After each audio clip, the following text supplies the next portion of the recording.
The road to Bethany is choked with dust. A woman stands in the brutal Judean heat, staring at a massive rock rolled across a limestone cave. We think faith is about possessing the right set of facts in our minds. If you ask a modern Christian what it means to believe in it, they remain standing, brigid, terrified, holding fiercely onto their own rebellion. James destroys the idea that you can be saved by what you mentally acknowledge. But this raises a massive question about what it actually looked like for a first-century person to finally sit in the chair. Because in the ancient Greco-Roman world, the concept of PISTEUO was not just a religious metaphor. It was a financial and political reality that could cost you everything you had. A merchant stands in a loud, crowded marketplace in Corinth. He hands a heavy leather pouch of silver to a trader heading for Ephesus.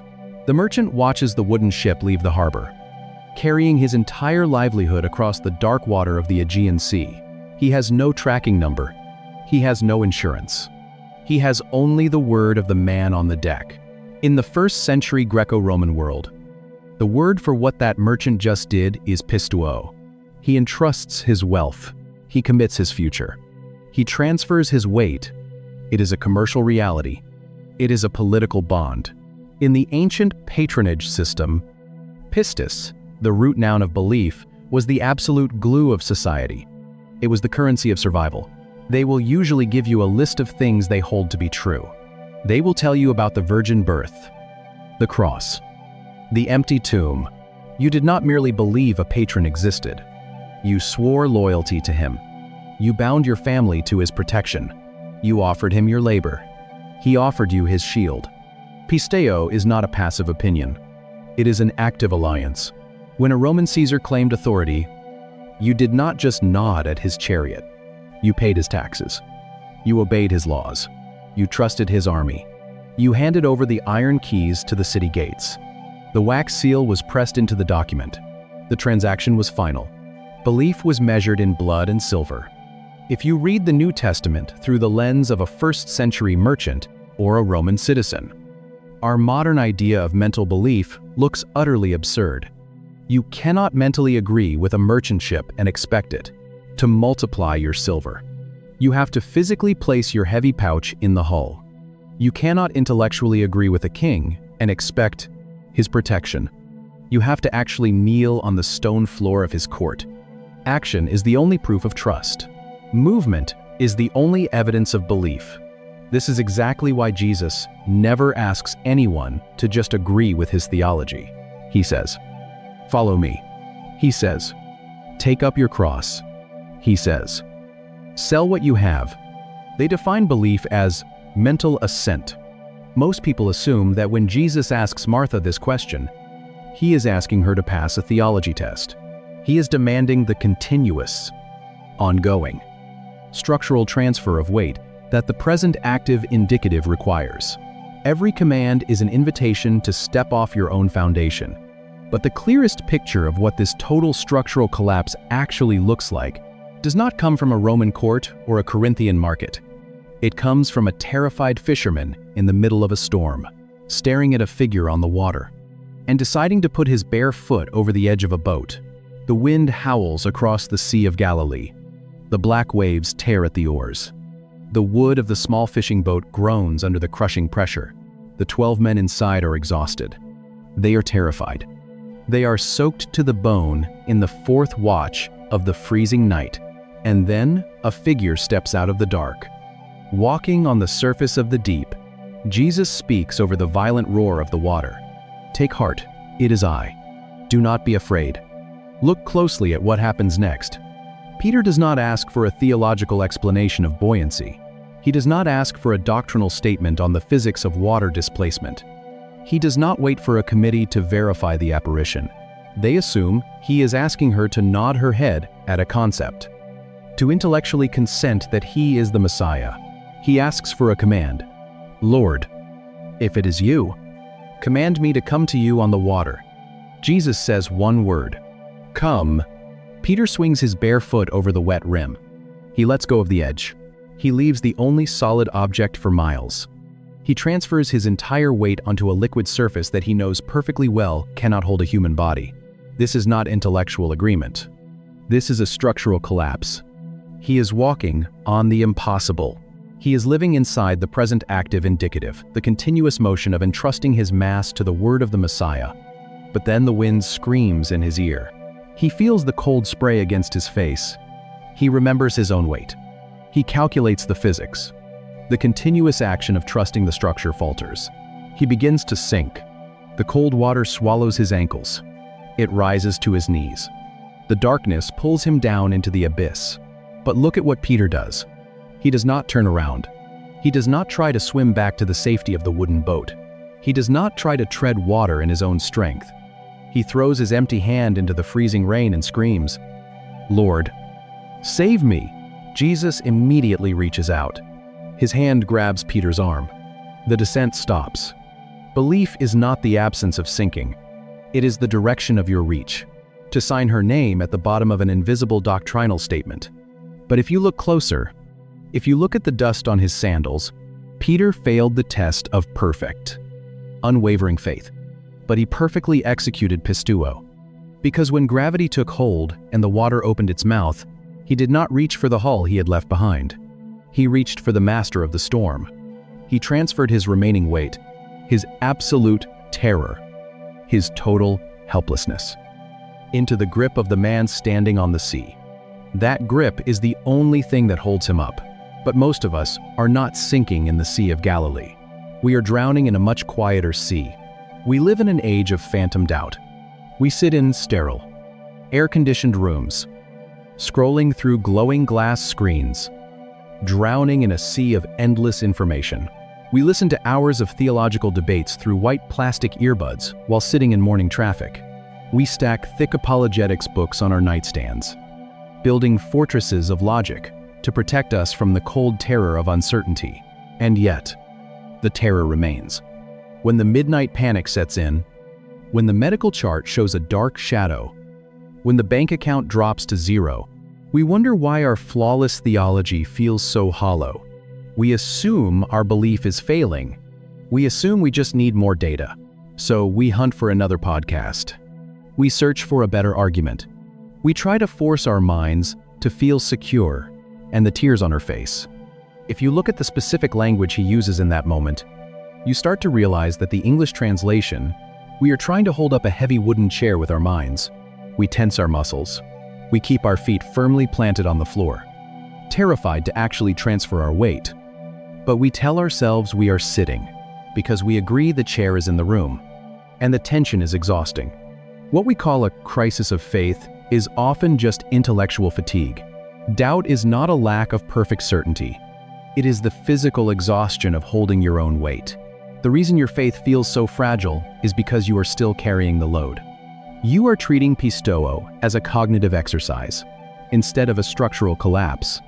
You are standing on the edge of a fiberglass boat, analyzing the wind speed, calculating the density of the freezing water, and wondering why you do not feel the peace of the Master. You cannot think your way out of a storm. This changes how we read every demand Jesus makes in the Gospels. When he says, "Believe in me," he is not asking you to shut off your brain or ignore your questions. He is asking you to recognize the severe limits of your own foundation. He is inviting you into the present active indicative, has severely flattened what is actually happening. We have taken a violent, world-altering demand and turned it into a multiple-choice quiz. He is asking you to make a habit, a continuous, daily, bleeding-edge practice of leaning your mass onto his character. It is the transfer of anxiety. It is the physical unclenching of the jaw. It is the opening of the fist. Faith is not a feeling you manufacture. It is a posture you hold. And when you finally let go, when you stop trying to maintain your own buoyancy and collapse into the continuous grammar of the New Testament, you discover what the men and women in these ancient texts found on the other side of their surrender. A grieving sister stood at a sealed limestone tomb and was asked to trust the man instead of the math. We built a modern religion on checking doctrinal boxes and discovered that mental assent costs us nothing. A Greek verb demanded continuous, unbroken motion and stripped away our theological complacency. A legion of darkness possessed perfect intellectual certainty and remained utterly damned. A Corinthian merchant handed his heavy pouch of silver to a wooden ship and proved his allegiance with his livelihood. A terrified fisherman threw his bare foot over the edge of a boat and stepped into the impossible. Belief is not an intellectual agreement. It is a continuous collapse. To feel the weight of what Jesus is actually asking Martha to do. And that same fisherman sank into the freezing waves and learned that salvation is about the direction of your reach. One word, one structural collapse. But maybe the part that stays with me most is the heavy wooden chair. You can study the iron nails. You can memorize the load-bearing capacity. You can sign a certificate declaring it is perfectly safe. But the transfer of weight does not happen until your feet leave the floor. You have to let the wood take the strain. If you are in a season where you are exhausted from holding up your own weight, where your intellectual certainty is fracturing, under the pressure of a real storm, this continuous grammar is your permission to let go. Belief is not the possession of a better theological argument. It is a structural surrender.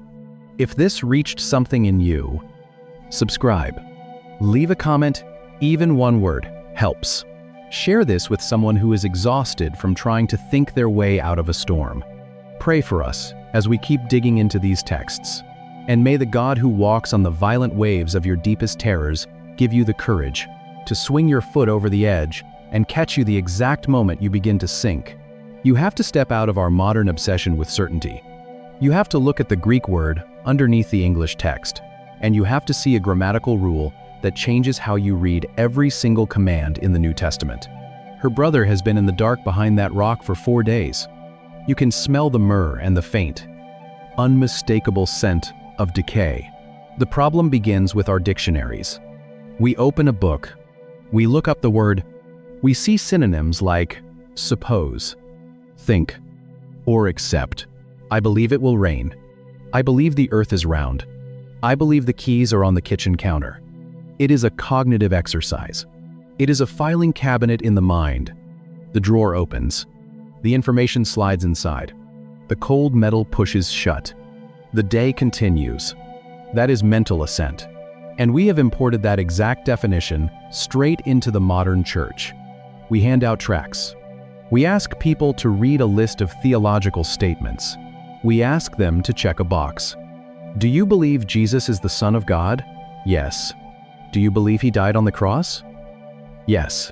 Do you believe he rose again? Yes. The boxes are checked. The transaction is complete. The soul is secure. We have built an entire religious culture around having the right answers. We measure spiritual health by how accurately someone can repeat the doctrines. We treat the Bible like a textbook, mining it for facts to file away.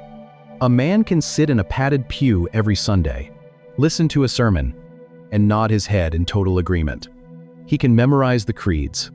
He can win the theological arguments. But intellectual agreement is cheap. It costs him nothing.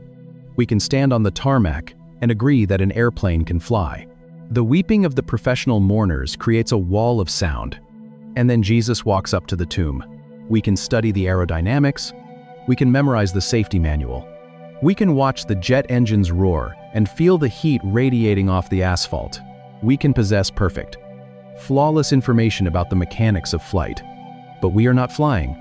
Belief is not an intellectual achievement. It is an embodied surrender. If belief is just information, then Christianity is just a classroom. But the men who wrote the New Testament were not trying to fill a filing cabinet. They did not speak English. They spoke Greek. And ancient Greek handles reality very differently than we do. When Jesus speaks to Martha at the tomb, the Gospel of John records his words in a language that does not allow for passive agreement. There is a hidden engine running underneath his question. It is a specific grammatical rule. And the moment you see how it works, the padded pew suddenly feels like a very dangerous place to sit. Jesus stands before the limestone cave, the afternoon sun beating down on his shoulders, the weeping of the mourners echoing against the rock face. He looks at Martha, a woman whose entire world has just shattered into pieces, and he speaks a sentence that the Gospel of John records in a profoundly specific grammatical tense. In the English language, our verbs are relatively flat. He does not offer a platitude.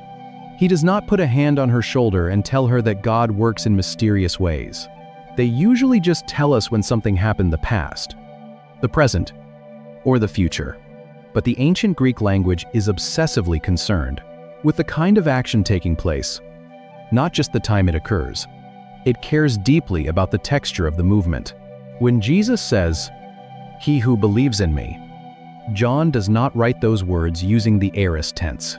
The aorist tense in Greek indicates a simple, one-time, completed action. It is a singular dot on a timeline. If John had used the aorist tense here, Jesus would be saying, "He who made a decision to believe in me at some point in the past is perfectly safe today." But John uses the present active indicative. In Koine Greek, the present tense often carries a continuous, ongoing, unbroken force. It is not a static snapshot taken with a camera. It is a motion picture rolling continuously on a film reel. It describes an action that begins and then keeps happening, continuously, without stopping, shaping the ongoing reality of the subject. Jesus looks into Martha's eyes, the smell of myrrh and decay drifting out from the edges of the heavy stone. And he is not asking her for a momentary intellectual agreement. He looks at Martha, with the stench of death hanging heavy in the air. And he makes a statement that sounds like absolute madness. He is not asking her if she remembers a doctrinal truth they discussed weeks ago when the sun was shining and her brother was breathing. The grammar itself demands motion. The text literally translates to, "The one who is continually believing in me, who is habitually trusting in me, though he may die, he shall live." It is an active state of being that must be sustained in the face of the grave. Martha wipes her face, the dirt clinging to her wet cheeks. And she has to decide, in this exact second, if she will step into that continuous motion. She cannot rely on what she mentally agreed to yesterday. The present active indicative requires her to believe him right now, while her brother's body rests behind a rock, and to keep believing him tomorrow.